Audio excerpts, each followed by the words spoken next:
കുട്ടികൾക്കുള്ള വിനോദങ്ങളിൽ ഏർപ്പെടുക, ഇടയ്ക്കിടെ യാത്ര ചെയ്യുക, നല്ല ഭക്ഷണം കഴിക്കുക തുടങ്ങിയ കാര്യങ്ങൾക്കുള്ള തുക കൃത്യമായി സർക്കാർ നൽകും. ഇനി നമ്മുടെ നാട്ടിലേക്ക് വരാം. സർക്കാർ ജോലിയിൽ നിന്ന് വിരമിച്ചവർ ഒഴികെയുള്ള വൃദ്ധരുടെ അവസ്ഥയെക്കുറിച്ച് നാം ചിന്തിച്ചിട്ടുണ്ടോ? നാട്ടിലെ എംപിമാരും എംഎൽഎമാരും ഇക്കാര്യം ഗൌരവമായി പഠിച്ചിട്ടുണ്ടോ? അവരത് ചെയ്യില്ല. കാരണം അവർക്കും സർക്കാർ ഉദ്യോഗസ്ഥരെ പോലെ നല്ല തുക പെൻഷനായി കിട്ടും. എന്നാൽ കർഷകർ, കച്ചവടക്കാർ, മോട്ടോർ വാഹന തൊഴിലാളികൾ, മറ്റ് കൂലിപ്പണിക്കാർ, പ്രവാസികൾ എന്നിവരടങ്ങുന്ന ജനസംഖ്യയുടെ 95% വരുന്ന സമൂഹത്തിന് വാർദ്ധക്യമെന്ന വാക്ക് കേൾക്കുമ്പോഴേ ഭയമാണ്. പണിയെടുക്കാൻ പാങ്ങില്ലാതെ വരുന്ന വയസ്സുകാലത്ത് എന്തായിരിക്കും സംഭവിക്കുകയെന്ന് നമുക്കെല്ലാം നന്നായി അറിയാം. വിലകെട്ട ജീവിതത്തെ ഓർത്ത് വിലപിക്കുന്ന നാളുകൾ, ചെറുമക്കൾ കഴിക്കുന്ന പലഹാരങ്ങളുടെ മണമേറ്റ് കൊതിവിടുന്ന യാമങ്ങൾ, പിണ്ടതൈലം വാങ്ങിവരാൻ കെഞ്ചുന്ന അപ്പന്റെ പിണ്ടക്രിയ കൊതിക്കുന്ന മക്കൾ, കിടപ്പിലായ അമ്മായിയമ്മയുടെ വിസർജ്യം കോരേണ്ടി വരുമെന്ന് ഭയന്ന് കഞ്ഞിവറ്റ് പോലും കൊടുക്കാത്ത മരുമക്കൾ. അതെ, കാലണ കയ്യിലില്ലാത്തവന്റെ വാർദ്ധക്യം നാസികളുടെ കോൺസെൻട്രേഷൻ ക്യാമ്പുകളെക്കാൾ ഭീകരമായിരിക്കും. ഒന്നും പ്രതീക്ഷിക്കാനില്ലാതെ, ആർക്കും വേണ്ടാതെ ഒരു ജീവിതം. അതാണ് ഇന്ന് ശരാശരി മലയാളിയുടെ വാർദ്ധക്യം. ദോഷം പറയരുതല്ലോ. രാഷ്ട്രീയ കോമരങ്ങൾ വാർദ്ധക്യത്തെ ബഹുമാനിക്കുന്ന ഒരു ദിവസമുണ്ട്, തിരഞ്ഞെടുപ്പ് നാൾ. ഒരു വോട്ടിന് വേണ്ടി പ്രായമായവരെ കട്ടിലോടെ താങ്ങിയെടുത്ത് പോകുന്നവരുടെ അടുത്ത് പിന്നീട് നക്കാപ്പിച്ച വാർദ്ധക്യ പെൻഷനൊരു അപേക്ഷയുമായി ചെന്നാലോ? സ്ഥലം 50 സെന്റിൽ കൂടുതലാണെന്നോ വീട് നിശ്ചിത സ്ക്വയർ ഫീറ്റിലും വലുതാണെന്നോ പറഞ്ഞ അപേക്ഷ നിരസിക്കും. എന്നാൽ മറ്റു ചിലർക്ക് ഇത് ബാധകമല്ല. അവർ 100 ഏക്കറിന് നടുവിലെ കൊട്ടാരത്തിൽ കഴിഞ്ഞാലും 1,00,000-ലധികം രൂപ പ്രതിമാസ പെൻഷൻ വാങ്ങും. എന്തിന്റെ പേരിൽ? പലതിന്റെയും പേരിൽ. സഹകരണ സ്ഥാപനങ്ങളിലും വിവിധ കോർപ്പറേഷനുകളിലും മറ്റും പിൻവാതിലിലൂടെ കയറിപ്പറ്റിയവർ 10,000 പെൻഷൻ വാങ്ങുന്നത് എന്തിന്റെ പേരിലാണ്? നേതാക്കന്മാർക്ക് ജയ് വിളിച്ചതിന്റെ പേരിലോ? ഈ പറഞ്ഞതൊക്കെ പെൻഷൻ നൽകാൻ തക്ക കാരണങ്ങളാണെങ്കിൽ പകലന്തിയോളം പണിയെടുത്ത് നമ്മെ ഊട്ടിയ പാവം കർഷകർ നൽകിക്കൂടെ മാന്യമായൊരു പ്രതിമാസ പെൻഷൻ?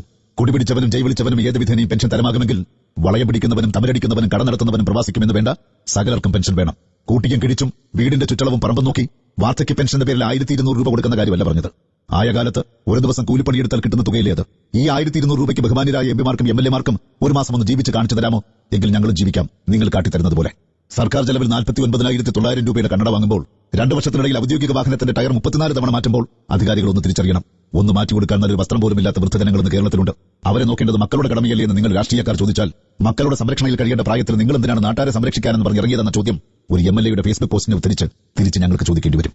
അല്ലാത്ത പക്ഷം 60 വയസ്സ് കഴിഞ്ഞ എല്ലാവർക്കും തുല്യ പെൻഷൻ എന്ന ആശയം നടപ്പാക്കുവാൻ 3 പ്രമുഖ മുന്നണികളും താൽപര്യമെടുക്കുക. പ്രതിമാസം കുറഞ്ഞത് 10,000 രൂപയെങ്കിലും വൃദ്ധജനങ്ങൾക്ക് ലഭിക്കുന്ന സാഹചര്യം സൃഷ്ടിക്കുക. ഇതിന് പണം എവിടെ എന്ന് ചോദിച്ചാൽ, നിയമസഭാ സാമാജികർക്കുള്ള പരമാവധി പെൻഷനായ 50,000 രൂപ എവിടെ നിന്നാണോ എടുക്കുന്നത് അവിടെ നിന്ന് തന്നെ ജനങ്ങൾക്കുള്ള പെൻഷൻ തുകയും കണ്ടെത്തുക. ഇനി ഒന്നും തരാൻ ഉദ്ദേശമില്ലെങ്കിൽ പ്രിയ രാഷ്ട്രീയക്കാരെ, ഒരു അപേക്ഷയുണ്ട്. എല്ലാവർക്കും പെൻഷൻ ലഭിക്കുവാനായി നടത്തുന്ന ജനകീയ മുന്നേറ്റങ്ങളെ അരാഷ്ട്രീയത, അസന്തുലിതാവസ്ഥ, പ്രതിക്രിയാവാദം എന്നൊക്കെ പറഞ്ഞ് തകർക്കാതെയെങ്കിലും ഇരിക്കുക. 2020 ജനുവരിയിലെ കണക്കുകൾ പ്രകാരം 5,21,531 സർക്കാർ ജീവനക്കാർ കേരളത്തിലുണ്ട്. ഇതിൽ 25% ആളുകൾ PSC പരീക്ഷ പോലും എഴുതാതെ ജോലിയിൽ കയറിയവരാണ്. ഇവരുടെ പ്രതിമാസ ശമ്പളം ശരാശരി 52,619 രൂപ. പുറമെ 4,59,432 പെൻഷൻകാരും കേരളത്തിലുണ്ട്.